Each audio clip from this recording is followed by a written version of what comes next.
వల్ల భారత్కు ప్రయోజనాలు ఏంటి సార్? ఎస్ అండి, ఇప్పుడు నరేంద్ర మోడీ భారత ప్రధాని ఏంటంటే నార్డిక్ కంట్రీస్లో పర్యటిస్తున్నారు. నార్డిక్ కంట్రీస్ అంటే వాటిని స్కాండినేవియన్ కంట్రీస్ అని కూడా పిలుస్తారు. అందులో ఏంటంటే Norway, Sweden, Finland, Denmark and Iceland. ఈ 5 దేశాలని నార్డిక్ కంట్రీస్ అంటే నార్డిక్ రేస్ ఉంటుందండి అక్కడ.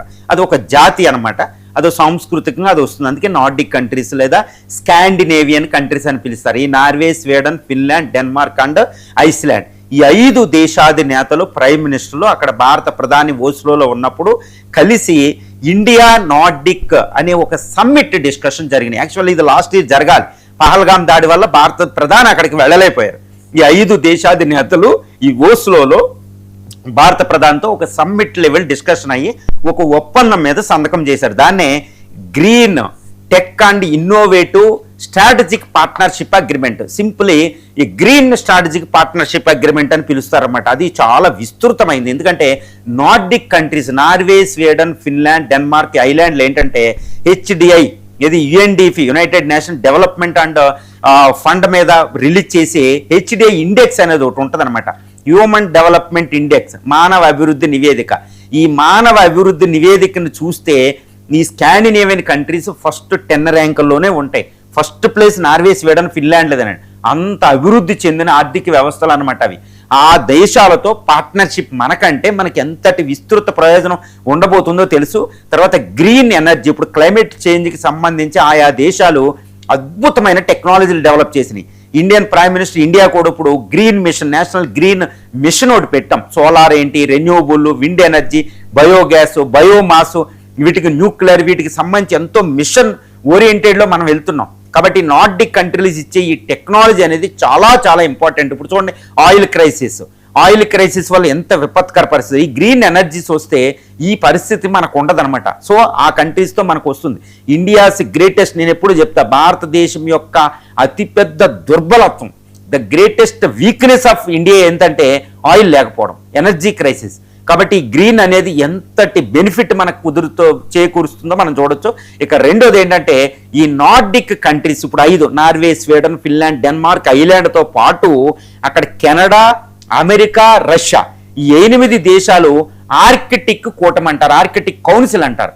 ఈ యొక్క 8 దేశాల కూటమిలోకి భారతదేశం మనది ఎలాగలిగిందంటే ఆర్కిటిక్ కౌన్సిల్లోకి పార్ట్నర్షిప్ ఉంటే మనకి ఏంటంటే ఆర్కిటిక్ సీలోకి మనం ఎంటర్ అవుతాం. 5వ మహాసముద్రం ఆర్కిటిక్ అనేది. ఇది హిందూ పసిఫిక్, హిందూ, అట్లాంటిక్, అంటార్కిటిక్తో పాటు ఆర్కిటిక్. ఈ ఆర్కిటిక్ అంతా క్లైమేట్ చేంజ్, మంచు కరగడం వల్ల ఇది ఓపెన్ అప్ అయిపోతుంది అనమాట. ఈ హ్యూజ్ టెరిటరీ, అక్కడ హ్యూజ్ రీసోర్సెస్ ఉన్నాయి, ట్రేడ్ రూట్స్ వస్తున్నాయి. అక్కడ చైనా ఎంటర్ అయిపోయింది ఆల్రెడీ. కాబట్టి ఇండియా అక్కడ ఎంటర్ అవ్వకుండా గ్లోబల్ పవర్ అనేది అవ్వలేదు. కాబట్టి ఇప్పుడు రష్యా అనేది కాస్త వెసులుబాటు ఇస్తుంది. దాని ద్వారా మనం అక్కడికి వెళ్తే కుదరదు, చైనా వెళ్ళిపోయింది. కాబట్టి అమెరికా, కెనడాలు వీటితో పాటు చైనాతో పాటు మనం అక్కడికి వెళ్ళాలంటే ఈ రష్యా కాకుండానే ఈ దేశాలు 5 దేశాల కూటమితో అక్కడికి వెళ్తున్నాం అనమాట. కాబట్టి ఈ గ్రీన్ పార్ట్నర్షిప్, స్ట్రాటజిక్ పార్ట్నర్షిప్లో 5 దేశాలతో పాటు ఆర్కిటిక్లో రీసెర్చ్కి ఇండియన్ సైంటిస్ట్స్ అక్కడ వెళ్తున్నారనమాట. సో ఇది అద్భుతమని చెప్పొచ్చు. ఎందుకంటే ఈ 5 దేశాల రక్షణ పరంగా అంత స్వావలంబన లేవు. సో భారతదేశం వాళ్ళకి బెనిఫిట్ వస్తుంది. సో దీంతో పాటు ట్రేడ్కి సంబంధించి 5 దేశాల కూటమితో మనం ట్రేడ్ని కూడా విస్తృతపరచుకోగలుగుతున్నాం. తర్వాత ఈవీ టెక్నాలజీ, ఈవీ అని, కోల్ అని, ఐరన్ ఓర్ అని. ఇప్పుడు ముఖ్యంగా ఏంటంటే నార్వే, స్వీడన్ నుంచి కిరునా, అక్కడ ఐరన్ ఓర్, కోల్ ఎక్కువ లభిస్తుంది. నార్వే అనేది one of the biggest oil producer country కూడా. అక్కడ నుంచి మనం ఆయిల్ తెచ్చుకోవచ్చు, ఎనర్జీ, గ్యాస్ అనేది. సో ఇలాంటి విస్తృతమైన ఒక ప్రాంతం నార్డిక్ కంట్రీస్తో భారత ప్రధాని సమ్మిట్ లెవెల్ డిస్కషన్ చేసుకుని ఒక అద్భుతమైన కుదుర్చుకున్నారు. దీంతో మనం ఏం చేయబోతున్నాం అంటే యూరోప్ ఖండం నుంచే ఇప్పుడు అమెరికా అనేది ఖాళీ చేస్తుంది. ముఖ్యంగా నార్వే, స్వీడన్, డెన్మార్క్, గ్రీన్లాండ్ అడగడం వల్ల డెన్మార్క్ యుద్ధం లెవెల్కి వెళ్ళిపోయింది అనమాట. ఆ దేశాల్లో అమెరికా అనేది పరువు పోయింది, ఖాళీ చేస్తుంది. కాబట్టి అక్కడ ఇండియా రిప్లేస్ చేస్తుంది.